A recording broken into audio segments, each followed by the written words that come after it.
সুপ্রিয় দর্শক আসসালামু আলাইকুম। আশা করি আপুরা বাইয়ারা আন্নারা ব্যাকে অনেক ভালো আছেন।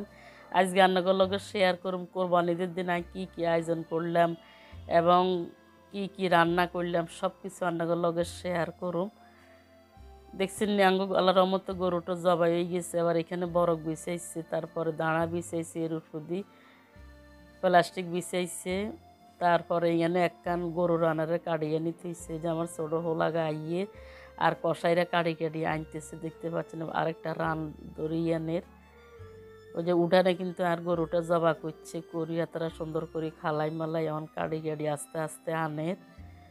আসলে ঈদের দিনের ভিডিওগুলো দেখতে কিন্তু অনেক ভালো লাগে, এই কারণে রান্নাগুলোকে একখানে শেয়ার করছি। এদিকে আর হুরানগড় দেখা যারা ওইদিকে কষাইরে যাওয়া আসা করে, যে আমার বড় হোলা ওইদিকে যার আর ছোট্ট হোলা গইল কষাইয়ের হোলা, আর রান্নাগো বাইয়ে যে দাঁড়ায় দাঁড়ায় দেখতেছে।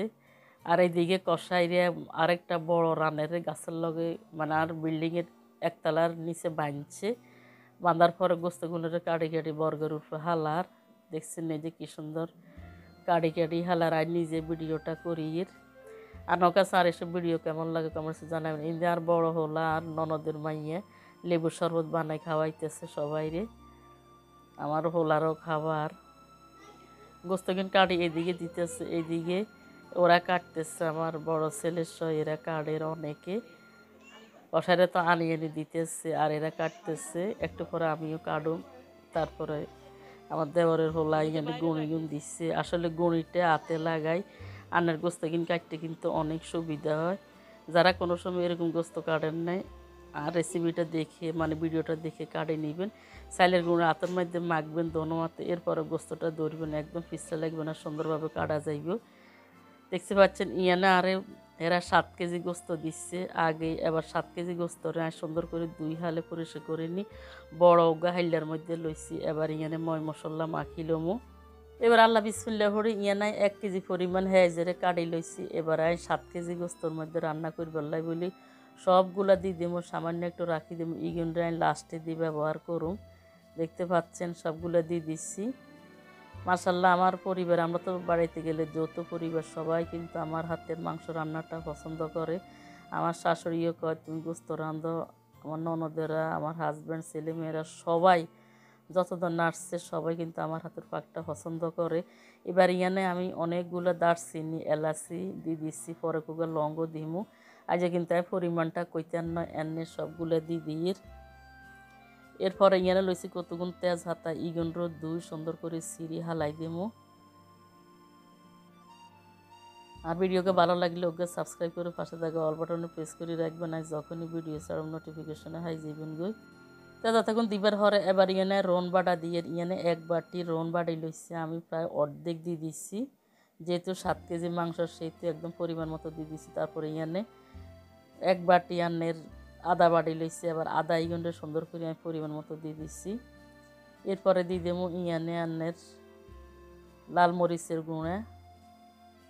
মরিচের গুঁড়াটাও দিমু।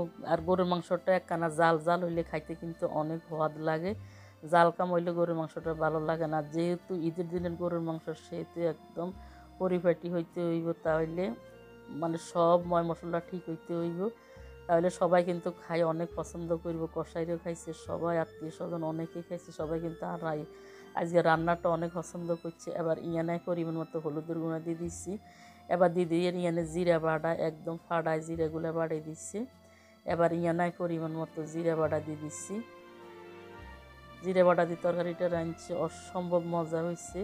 গ্রামের বাড়িতে আসলে তাই সবগুলা আন্নের বাটা মশলা দিয়ে তরকারি রান্না করি। এবার আরেকটু মরিচ দিচ্ছি, আর কাছে একটু কম মনে হয়েছে। এবার দিয়ে ইয়ানে লবণটা আন্দাজ মতো দিতে হবে। আমি যে পরিমাণে লবণটা দিচ্ছি 1 লবণে পুরা মাংসগুলো হয়ে গেছে, আর কোনো লবণে দিতে হয় নাই। সবার হরে দিই এবার ইয়ানে সয়াবিন তেল ডালি দিমু পরিমাণ মতো। এবার আমি সবগুলো মশলা দিবার হরে আর তেলটা ডালি দিবার হরে দিই উল্টায় পাল্টায় সুন্দর করি মাখি ঝুঁকি মিশাইলমু। কোরবানিদের দিন আল্লাহর নেয়ামত, প্রথম গরুর মাংসগুলারে এরকম হাত দিয়ে মাখায় রান্না করলে কিন্তু এতটাই স্বাদ হয়, এতটাই টেস্ট হয়। যারা এরকম কখনো না রাঁধছেন আমার রেসিপিটা দেখি আপনারা রান্না করি লইবেন। আর খেয়ে কীরকম হয়েছে আমাকে অবশ্যই কমেন্টস করে জানাবেন। মাশাআল্লাহ, আজকের অসাধারণ নিয়ামতটা এতটাই দারুণ হয়েছে বলার বাহুল্য। গোস্তগুলোরে সুন্দর করে মাখি ঝুঁকি নিবার হরে দিয়ে এবার লাড়কি চুলে দোয়াইয়ে বইয়ে দিচ্ছি। দেখতে পাচ্ছেন কত সুন্দর কালার চলিয়ে আইছে।